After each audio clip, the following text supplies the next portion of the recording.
Ciso. Oh, it's fabulous!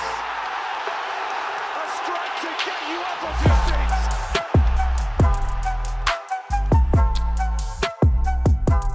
Hello and welcome to Seagulls Social. This is the Nottingham Forest away match preview, and it's your boys Maz and Ben.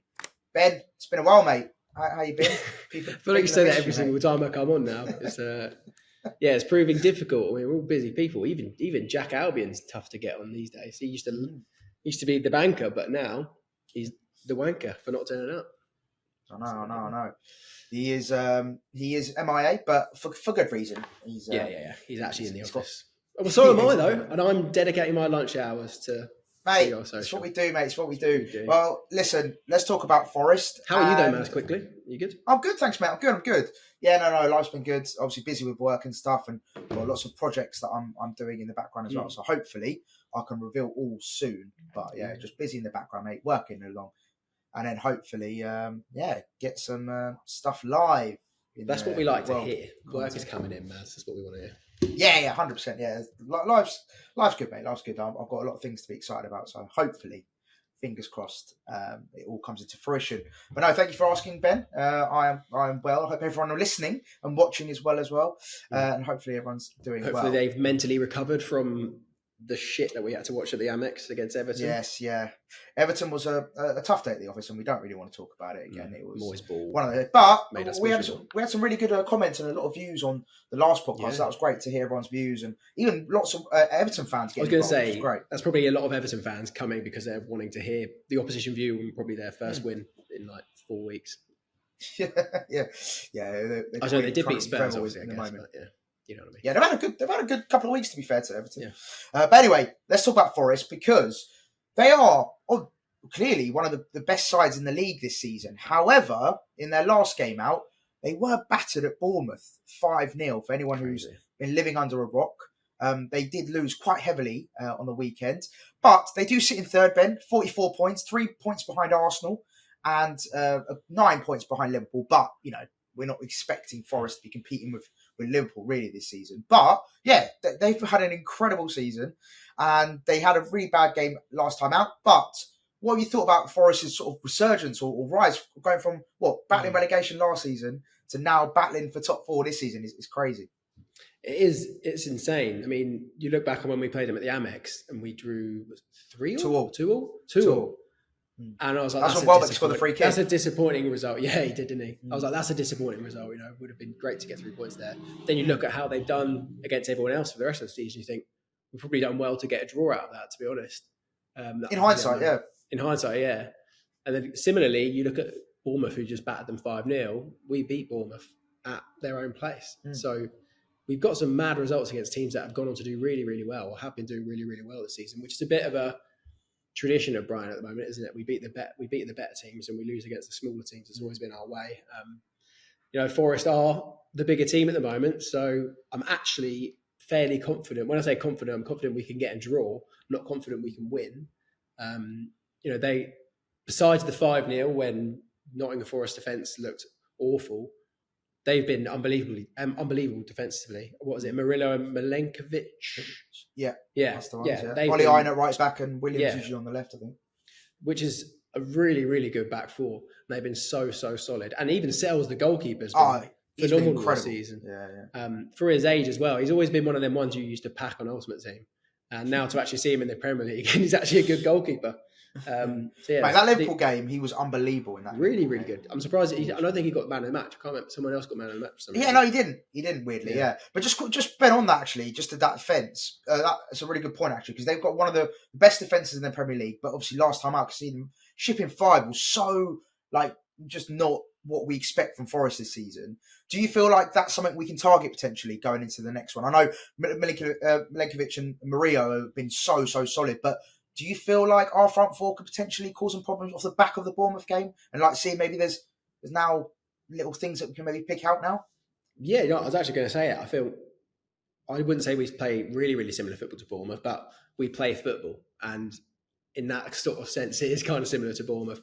We like to play attacking football, fast football. So if Hersler can take any things from the match against Forest between Bournemouth and them, then hopefully we'll be able to maybe not score 5 goals, but at least get 1 or 2, because obviously going to Forest Stadium is a completely different task to going to Bournemouth Stadium.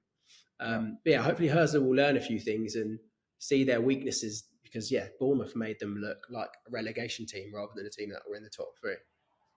Yeah, no, 100%. It was one of those performances where you just think, do you know what, fair play, and also big respect to Bournemouth as well. I know we're not talking about Bournemouth today, but they've got players that can hurt you. The Cliverts, the Semenyos, they got unbelievable. Yeah, Cliverts hit form like at the right time. But yeah, no, Bournemouth was dispatched them really, really comfortably. But let's focus on Brighton a little bit more with regards to sort of who you anticipate starting. Obviously, weirdly, it seems like every game there's someone pops up that either not on the bench or they've been dropped. Like Minter, obviously, we had the whole, him turning up late last time out. Then you've got the injuries randomly pop up. 1 second Estepinian starting, next minute he's been injured. Like, it seems to be a really weird time at the moment where every game we go into, we don't know who's going to start or even be in the squad. Does that worry you going into this? Because obviously there's some transfer stuff which we're going to talk about at the end of this pod as well. But does it worry you that we seem to not be able to field a consistent team at the moment? And every game is just different. There's different personnel.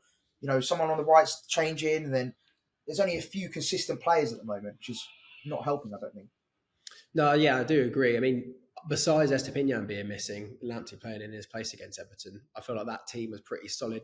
Usually, that's probably one of my favourite lineups for Brighton. Weird one, obviously, you can't get all of the big names in there, unfortunately. Gruder probably, if as a Brighton fan, I was probably saying Minter go definitely over Gruder. Obviously, it came out recently about the reason Minter was late, wasn't he, or something like that for training? Yeah, on match day. Why, on match day. I mean, I get it, and I get Herzler's point of view. I feel like a lot of managers would probably do the same, especially modern managers. They feel like they need to get a hold on the team and make sure they know that they're the boss, and you can't have players turning up late. I do get that, but having just some of the substitutions, I was probably more concerned about than the team that actually started. Like Rutter not starting. Sorry, I just completely contradicted myself there, didn't I? Rutter not starting was a big red flag. I was like, he's been one of our best players over the past few weeks, so how the hell is he not starting? And whether Minter should have started, I guess some fans will agree with Herzler for dropping him, but it had such a negative effect against us, because you think Minter and Matoma, when we played Everton at home, were phenomenal. So you surely think, right, let's do the same thing. Like they were playing like Messi and Neymar on the wings from prime Barca. So why would you not do that again? Because we beat them very. But I'll be honest though, Jake O'Brien absolutely pocketed Matoma that game. Like I think we touched on it, but O'Brien absolutely locked Matoma up, and it felt like once he got locked up, we didn't know who else to go through. We always like to go like the left channel, but we didn't know who to go through, which player can drag us up. We had João Pedro playing at centre back at times. Like it just felt very disjointed, and we didn't have a plan. We didn't have a plan B. How do we go and beat Everton with their 6 at the back, 7 at the back? Obviously, they're gonna when they go 1-0 up, they're always going to sit back, and it was our job to then try and think of something new, think of a new way. But we just kept giving it to Matoma. He was being locked up by 2 or 3 players, and that's not his fault. I'm not blaming Matoma. It's just the fact that he was being locked up, and it's like, right, we need to think of something else. How else? And I know he threw on Webster, which was a little bit of a different sort of perspective on it, but yeah, I just felt like we didn't have that plan B, and that's what worries me with Forest.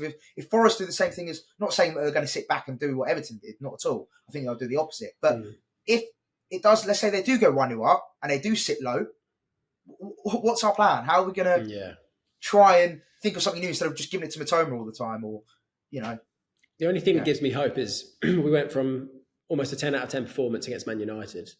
The fast forward to Everton, probably one of our worst displays this season. Hopefully, we'll then go completely black and white again and have a really, really good performance against Forest, because I don't know how we went from playing Man United off the park. Obviously, Man United and they're awful at the moment, but I don't know what the word is. I'm trying to think. What's the word? I don't know. I forget. I'm really stuck for the word. But the way we played against Man United, it looked like it was a cup final. And then to do that against Everton, that was probably the most worrying thing, because it looked like the players just didn't care at all. I don't know if it was. I don't know if it wasn't caring, because obviously at the end of the game it will tempers flared, so it does show that they do care. I think because like Pickford obviously started giving it some to our fans, and obviously Van Hecker and Minter and a few other players came over and was like, look, less of that kind of thing. So just quickly before maybe do we underestimate Everton potentially? Did our players underestimate them? We thought, oh, we played so well against Man United, then this. I think that was the word I was trying to look for, maybe, instead of not caring. I think maybe we underestimated them too much, and hopefully the players will know how good Forest have been this season and actually come and really not underestimate Forest. Yeah, like I said, they despite losing 5-0, they've been one of the best teams in the league, and most solid teams. No, 100%. And then final thing on Forest before we just quickly go on to transfers. I just wanted to ask you, obviously, I don't know if you agree with this, but this is sort of my view on it. You look at the Everton game, and when Calvert-Lewin was on, I know albeit he was only on for like 20 minutes or so, and then Beto came on. I thought Beto and Calvert-Lewin, because they're both physical, big guys, especially Beto, he's a big physical presence up there, wins headers, he's able to sort of hold up play, he's very good at that. And I feel like, and I think we discussed about it on the previous Everton game, sometimes our defenders struggle with that. Like Van Hecker and Dunkey can struggle with those physical presences. And I would put Chris Wood in that category. And I'd say 100%. Chris Wood is way better with his feet than, like a Beto or a Calvert-Lewin. And, he can actually bring in play, and he's a very intelligent player. But he's still that physical presence up top. He can hold the ball up. He win headers, etc., etc. Do you feel like Chris Wood is going to have that same kind of joy? Because I know he scored a penalty against us when we played him at home and drew 2-2. But do you feel like he can cause us a lot of problems? I know he's been one of the best strikers in the Premier League this season. And without stating the obvious, I know he's going to cause us problems. He's a good player. But how can we nullify Chris Wood? That's my question. I don't think you can at the moment. He's one of the most informed strikers in the league at the moment, which is insane.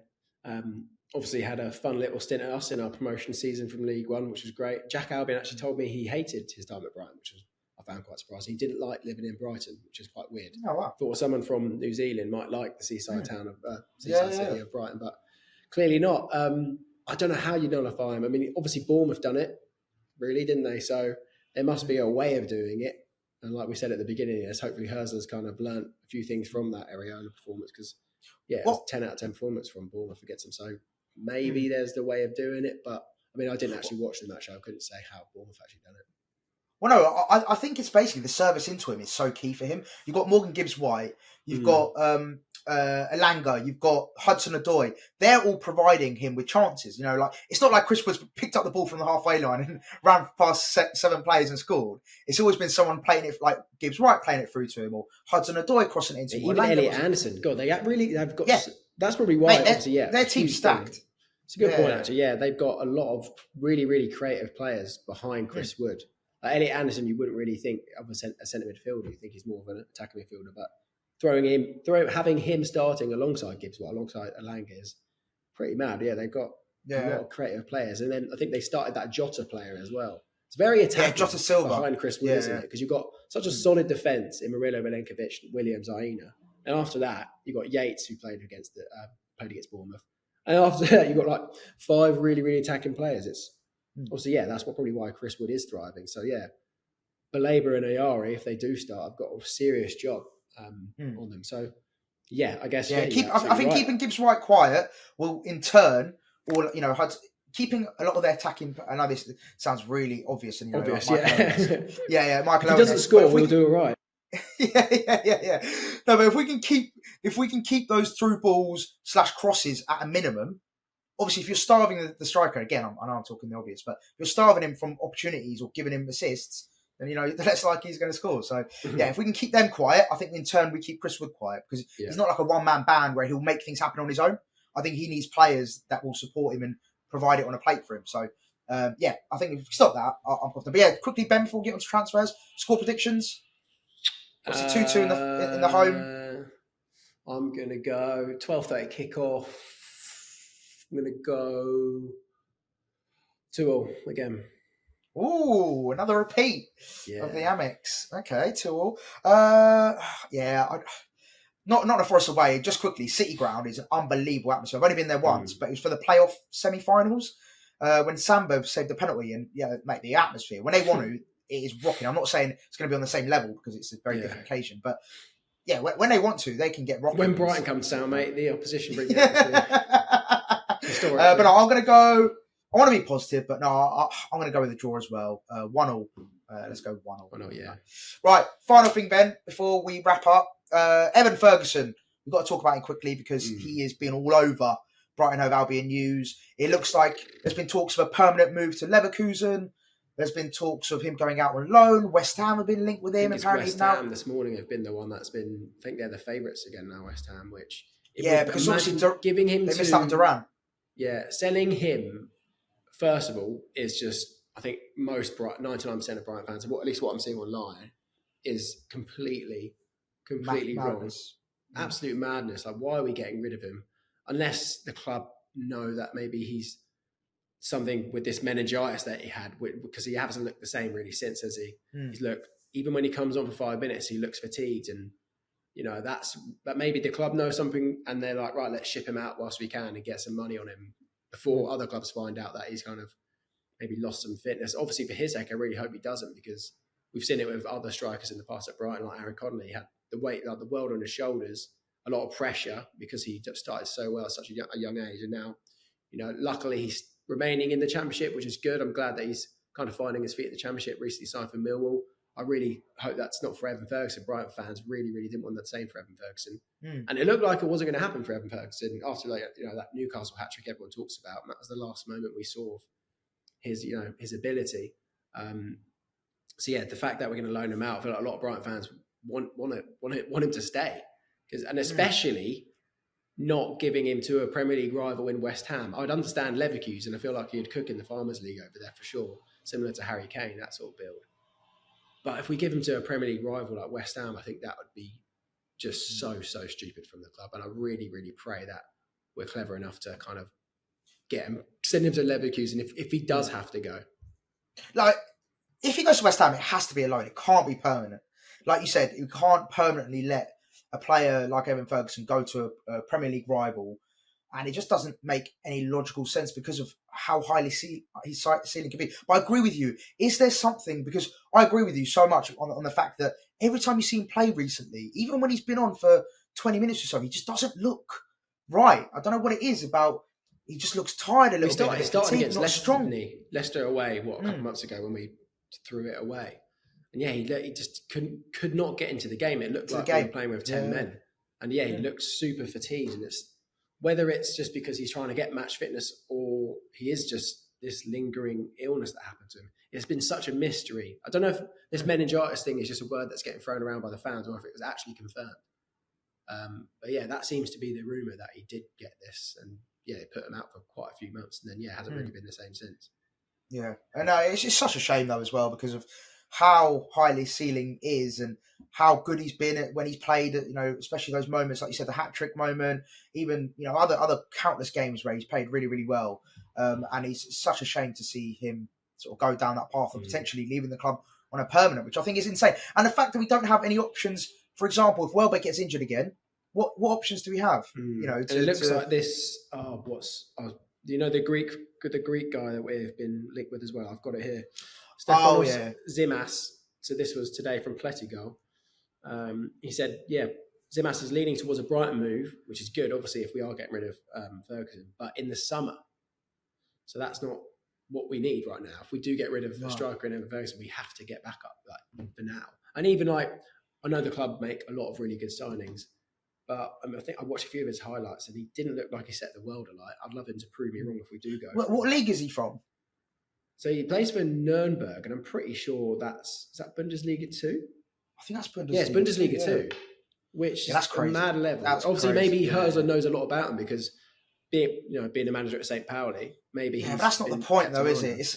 There's levels. Like, as much as don't get me wrong, I'm not saying he can't be a success, but right now there's levels. Like going from step 2 Germany to Premier League is a massive step up. We were looking at getting Conrad Harder, who scored in the Champions League for Sporting yesterday. We were looking at getting him, but they beat us to it, unfortunately. And I think that was probably like 30 mil when we were looking at Conrad Harder. For Zimas, it looks like it's going to be, the reported fee is 20.9 million. For a Bundesliga 2 striker, is quite a lot, isn't it? That's crazy. Quite a lot of money. So but it's a whole strange situation with Evan Ferguson, and like Ben said, I echo the fact that I think it's crazy business to let him go on a permanent. At least send him out on loan, see how he gets on to the end of the season. If it's still an issue or like you're not rating him, whatever, then pop him away on a full transfer or permanent transfer, and then see what happens. But I think a loan is the only way to go, right? right now. And yeah, we need to get cover as well if he does go, because Welbeck being the only fit striker, it can't be the one. But yeah, right, guys, thank you so much for watching. Please do like, comment, subscribe. Please let us know your views as well, who you think is going to win, and how you see the Nottingham Forest game going. Please leave that in the comments, and we'll try and reply to you as much as we can. And if you're watching on Spotify, Apple, all that jazz, like and give us a 5-star rating. That'd be much appreciated. But yeah, peace, and we shall see you after the Forest game. Post and hopefully Forest. it's a win. And if you are going to Forest away, enjoy Hooters. What a gaff. Right, in a bit. In a bit.